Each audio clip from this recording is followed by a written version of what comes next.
May the words of my mouth and the meditations of our hearts be acceptable in your sight, O God, our strength and our Redeemer. Amen.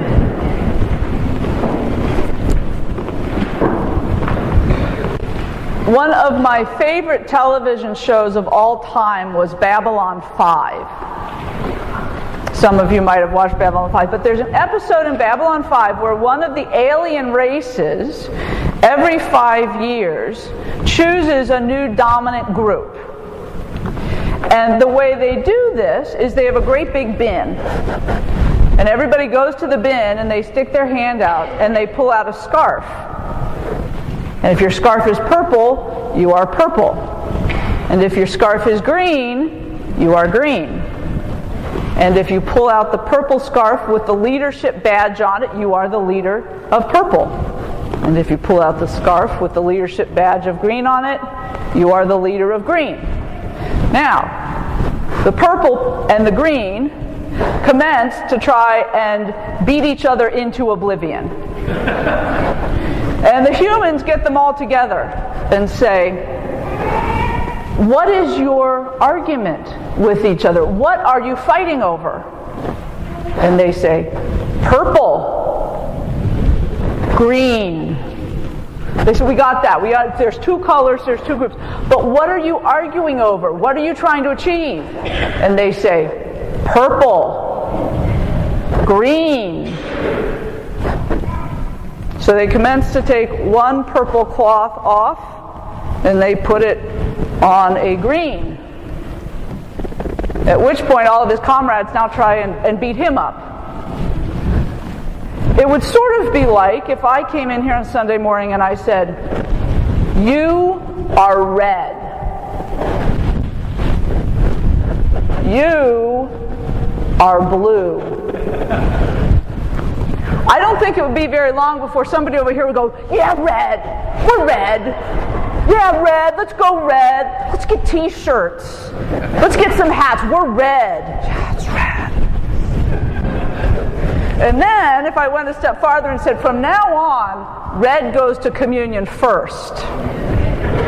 And blue has to wait. No, look, there's claps already. We're only talking for 2 minutes.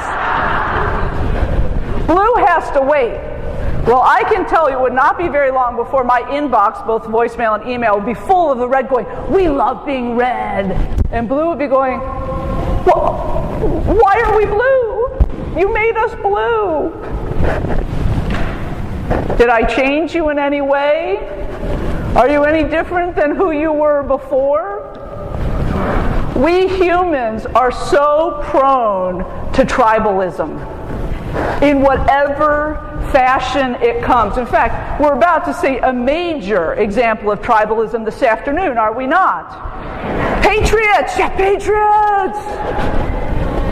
Now, I am really not concerned that we are going to have a major melee in church between the Patriots fans and the Seahawks fans. I'm not too concerned about that. I think the Phoenix police are very concerned about what might happen this afternoon between the Patriots fans and the Seahawks fans.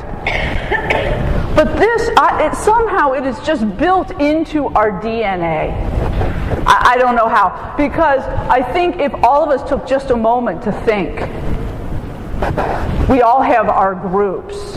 And maybe as we get a little bit older, we get a little bit better at sort of distancing ourselves from those things that separate us. But when you're younger, the sports teams, scouting even, whatever you do, it creates this sense of tribes. These are my peeps over here. And if these are my peeps, then you're not. It's pretty much that simple. And in Paul's time as well, this was just such a common part of life. There were people of all different nationalities, people of all different religions, and people had their customs or their rituals that tried to separate them, to somehow make them special and different from those people around them. We know that a lot of the food codes for the Jews were exactly that. It was one of the things that really set them apart from the others. It made them unique or somehow special that their food was prepared in this way.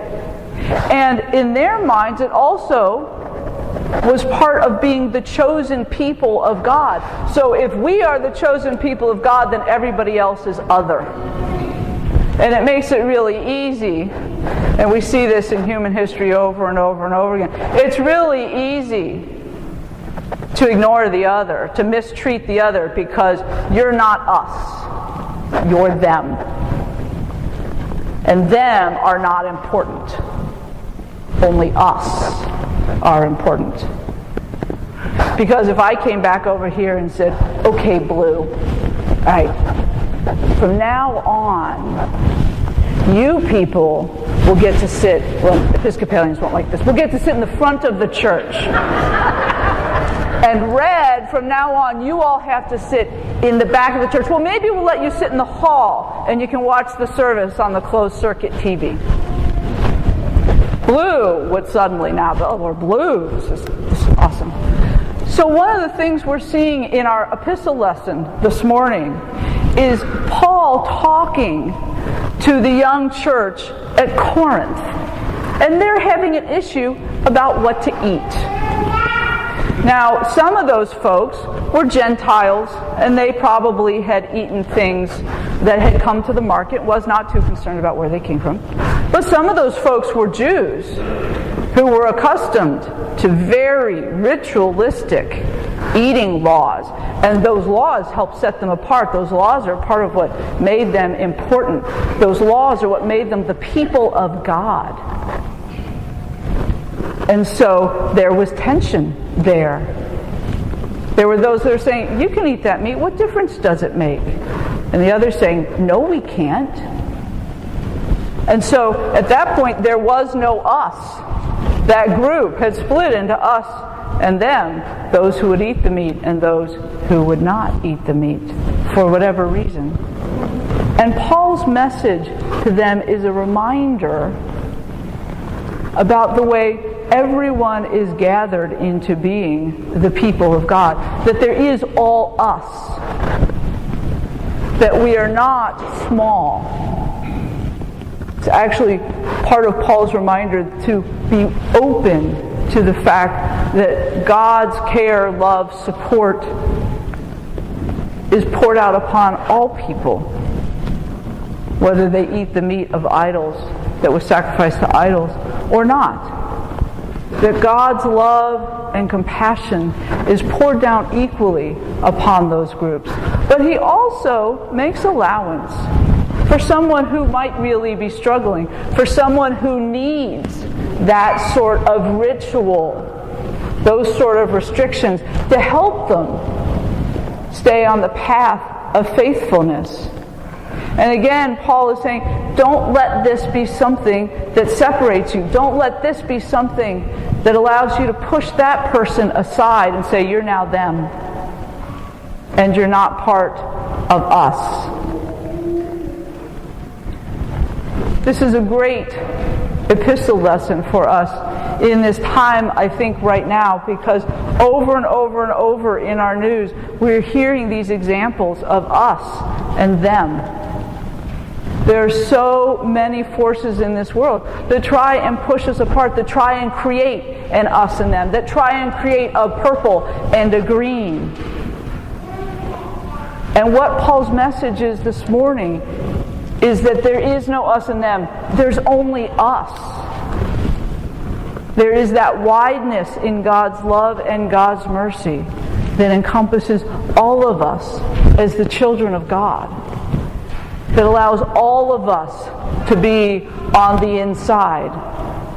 That allows all of us to be of one people. I think this is a really profound thing for us to be reflecting on right now in the life of our country, and even in beyond that in other places around the world. And I think its message to us is, how do we be the people of God that encompasses all of us?